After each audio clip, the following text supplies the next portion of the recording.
Bana sen lazımsın zahir alemde, zahir alemde, ahir aleminde. Huri istemem, cehennem cenneti sildim tek bir kalemden. Gerçeği sunmayan piri istemem, gerçeği demeyen dost dost piri istemem.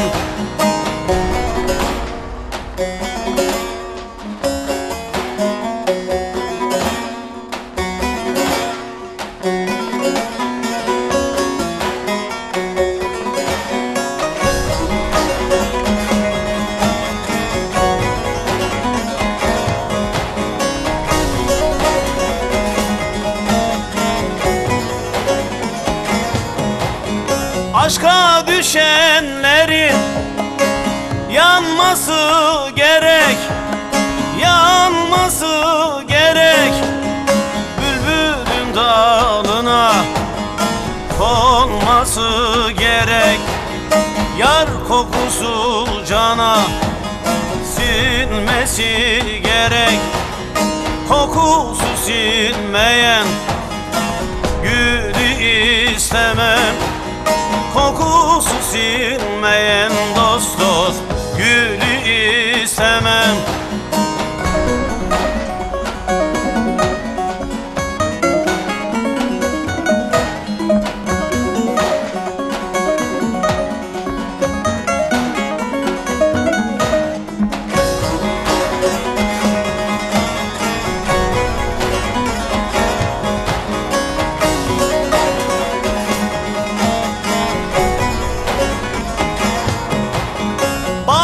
Bir şey anlat gerçek babında, ilim babında.